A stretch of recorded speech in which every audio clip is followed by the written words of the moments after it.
Vamos a entrevistar a esta hora de la noche aquí en Estación Central al portavoz de Renovación Popular, al congresista Alejandro Muñante, a quien le damos la bienvenida. Muy buenas noches. Muy buenas noches, Pilar. Muchas gracias por la invitación. Bueno, para que nos explique directamente sobre este pedido, para algunos bastante peculiar, para otros bastante polémico, que le ha hecho justamente a la presidenta del Consejo de Ministros sobre estas medidas que van a obligar a tener las 2 dosis de vacunas para poder ingresar a los espacios cerrados. A ver, explíquenos por qué está levantando tanta polvareda.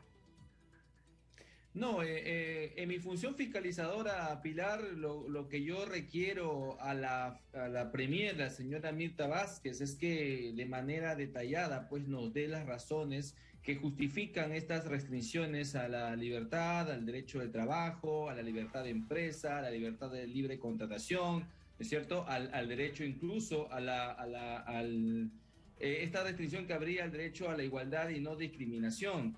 Entonces, es importante y necesario que la Premier nos dé las razones por lo cual es necesario llegar hasta este punto, ¿es cierto?, de restricciones, considerando de que en un estado de emergencia los únicos derechos que se pueden restringir, y allí lo establece el artículo 137, inciso 1 de la Constitución, solamente son los derechos a la reunión, los derechos a la libertad, los derechos al libre tránsito, ¿no es Ahora, cierto? congresista El derecho al Muñante, trabajo no está contemplado, el derecho a la libertad de empresa tampoco, y esas son las medidas que se han indispuesto en este último decreto supremo que se ha publicado. y más temprano lo escuchaba el viceministro de Salud y lo que él decía, bueno, que el derecho a la salud va por encima a todos estos cuestionamientos que usted señala, sobre todo porque se trata pues de un tema de pandemia, estamos ante la posibilidad de la llegada de una tercera ola y definitivamente algo tiene que hacer el gobierno, según se dice, de acuerdo a la política que tiene el presidente Pedro Castillo para poder controlar esta situación, porque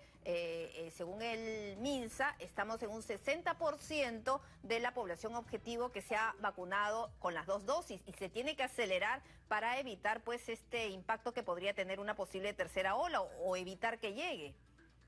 Efectivamente, Pilar, yo saludo esta iniciativa. Sin embargo, en ese afán de procurar la inmunización, no debemos pues cometer errores, ¿no? Que más bien podrían generar el efecto contrario, ¿no? Cuando uno obliga a la población, sobre todo a los jóvenes de este país, a vacunarse a través de medidas restrictivas que no tendrían un fundamento legal adecuado, ¿no? Porque la Ley General de Salud establece sí que por razones de salud pública se pueden restringir derechos, pero por ley. Esto ha sido un decreto supremo. Además, que el estado de emergencia solo se ha prorrogado hasta el 30 de noviembre. Sin embargo, estas restricciones comenzarían a operar a partir del 15 de diciembre. Ahí hay un defecto en la forma. Entonces, más que de fondo, entonces, congresista, bien, entiendo que sería más que en el fondo sería un asunto de forma, de acuerdo a lo que usted está señalando. Si se hicieran esos ajustes, ¿usted estaría de acuerdo con que se pida estas 2 dosis de vacunas para ingresar a espacios cerrados, tomando en cuenta además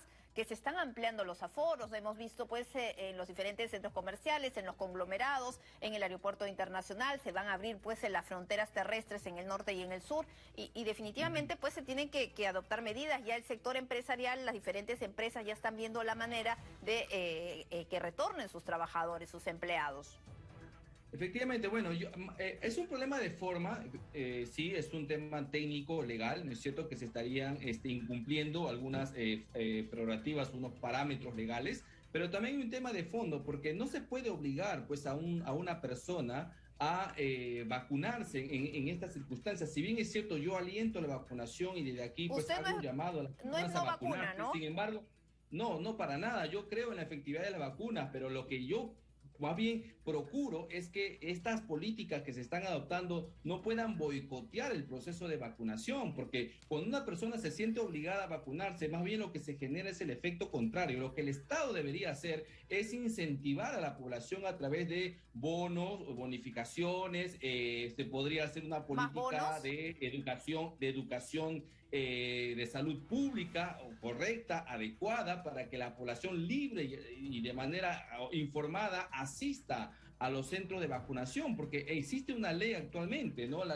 Una ley que nos ampara al acceso voluntario y libre de las personas para poder acceder a los tratamientos preventivos y curativos de la COVID. O sea, Porque hay usted normas sabe, legales que deberían considerarse para poder implementar este tipo de restricciones, ¿no? porque usted sabe, congresista, de acuerdo a lo que se vive aquí en nuestro país, que el 80% aproximadamente de los que están internados en los diferentes centros de atención en estas últimas semanas, en un 80%, como comentaba, no han sido vacunados, no han recibido las 2 dosis o en algunos casos solamente han recibido una dosis.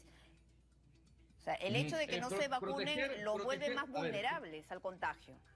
Proteger la vida debería ser el principal incentivo de la población de ir a vacunarse de manera libre, ¿no es cierto? Eso definitivamente tiene que ser su principal motivo. Pero como repito, aquí en este afán de querer llegar al 100% de la vacunación se están cometiendo errores errores que pueden finalmente perjudicar no solamente en el plan de vacunación, sino también a las propias empresas, porque se está obligando en este caso a que las empresas puedan operar, ¿no es cierto? Aquellas empresas que tienen más de 10 trabajadores, siempre y cuando sus empleados pues tengan las 2 dosis. Esto en un contexto donde vivimos con más del 70% de informalidad, pues es un disparo al aire, pues no se sabe exactamente cómo es que esto se va a aplicar. Sabemos que las empresas están con las justas reactivándose económicamente, ¿no? Y se le está poniendo una traba más en ese sentido. ¿Quiénes van a pagar las multas si es que el trabajador no desea vacunarse por razones de creencias, por ejemplo, por objeción de conciencia, que es también un derecho humano? ¿Quiénes van a asumir esos costos? O sea, ¿cómo se va a hacer? No se está diciendo, más bien acá se está poniendo trabas a la reactivación Pero más económica que de un tema manera indirecta, de ¿cierto? religión, creo que en este caso de no quererse vacunar es porque forman parte de algún tipo de colectivo, pero más allá de lo de la No religión, en necesariamente. este caso yo no creo que tiene que ver la religión, ¿o sí? No necesariamente. Hay, por ejemplo, criterio de objeción de conciencia. Sabemos que estamos ante una vacuna experimental, sabemos que el Estado tampoco se hace responsable de los daños colaterales, sabemos de una alerta de IGEMIT que ha señalado de que en los países, en Estados Unidos, por ejemplo, donde se están haciendo estudios a los no vacunados, hay casos de miocarditis y pericarditis. Sabemos todo eso. Entonces, hay personas que conociendo estas fuentes, que no son pues de páginas conspiranoicas, sino son de las propias entidades del Estado, como la IGEMIT, ¿no es cierto? Tienen cierta objeción, ciertos reparos para vacunarse. Entonces, frente a esa situación, el Estado más bien debería hacer una política de concientización y no de coacción como una norma como esta. ¿Ya envió la carta a la PCM? Efectivamente, lo envié el día de ayer a través de la mesa de partes virtual. Y yo Ajá. espero que realmente ante estos cuestionamientos, porque no podemos pues tapar el sol con un dedo, hay gente que se ha preocupado por estas restricciones, hay gente que no cree en la eficacia de la vacuna, hay de todos lados. Entonces, lo que más bien debería propiciar esta carta que yo he enviado es que se dé el debate, que la señora Premier dé una conferencia y nos explique a todos las razones por las cuales es necesario, ¿no?, llegar a este punto de restricciones para poder procurar la inmunización. En este momento no se sabe porque el decreto supremo no explica nada de eso. Entonces es necesario que la población sepa frente a qué nos estamos enfrentando y si es que esto no va a traer otros daños colaterales a la economía de nuestro país, porque evidentemente hay gente que no se quiere vacunar y esto podría poner en riesgo la reactivación económica, estando a puerta de campaña navideña. Bueno, congresista, ya aprovechando que lo estamos entrevistando, su posición respecto pues a todo lo que está pasando en el Ejecutivo, todavía no tenemos ministro de Defensa, ya le han aceptado la renuncia al señor Ayala, pero hasta el momento no hay nada, no hay ningún tipo de información dando la posibilidad de algún nombre que pueda sucederlo y tampoco, bueno, no hay visos de que sea la juramentación el día de hoy. Bueno, yo lamento realmente que estos signos de incapacidad de parte de este gobierno se sigan mostrando hasta el día de hoy, ¿no? El gobierno parece que no aprende, ¿no?, de sus propios errores y lo sigue cometiendo de manera crónica, sintomática, ¿no es cierto? El señor ministro de Defensa o ex ministro, el señor Ayala, si bien es cierto ya su renuncia ha sido aceptada, él va seguir conduciendo el ministerio hasta que se nombre su reemplazo, ¿no? No va a poder firmar, claro está, a ningún tipo de resolución pero prácticamente estamos con un ministerio descabezado, ¿no? Estamos en un limbo jurídico en estos momentos. Entonces, es necesario que frente a esta situación delicada, el presidente Castillo tome conciencia y Diga algo, designe ¿no? una persona adecuada para este puesto. Yo considero que debería ser un expresidente del Comando Conjunto, por ejemplo, ¿no? Alguien que conozca las instituciones armadas, alguien que sepa sobre seguridad y defensa nacional. No queremos que mañana más tarde, Pilar, nos pongan pues a un amigo, a un sindicalista, ¿no? A alguien que no tiene ninguna experiencia como están algunos ministros y realmente se procure más la polarización política en vez de llegar a una concertación. Yo espero que el señor Castillo haya aprendido de todos los errores que se han cometido en estos 100 días y designe una persona idónea para el cargo. Y en el caso de su secretario, recordar a nuestros televidentes que hubo declaraciones de él el fin de semana y dijo que él no tenía por qué renunciar y bueno, luego ha aparecido y estábamos revisando porque también es un tema que se ha convertido en tendencia, ha salido ayer a la luz en esta grave denuncia, ¿no? Que ha sido confirmada además el día de hoy por el mismo jefe de la SUNAT. Ha dicho que efectivamente el secretario, el señor Pacheco, el secretario de la presidencia, del presidente Pedro Castillo, bueno, lo llamó, se comunicó con él pidiendo estos favores, pero que, bueno, finalmente él no hizo caso. Pero en todo caso, es el segundo caso de que involucra al secretario y él dice que no va a renunciar. Lo citaron para la Comisión de Defensa el lunes, el día de ayer justamente, y él ha dicho pues que va a hacer uso a su derecho del silencio, que no va a asistir, que se va a allanar a las investigaciones de la Fiscalía. Pero ¿qué tendría que pasar en torno pues a su permanencia en Palacio? Bueno, esta pues es la falta de liderazgo de parte del presidente, ¿no? Pareciera que no tenemos presidente, pareciera que tenemos un sindicalista que está allí fungiendo de presidente, pero que en realidad no es capaz ni siquiera de poner orden en casa, ¿no? Este señor estaría, ¿no?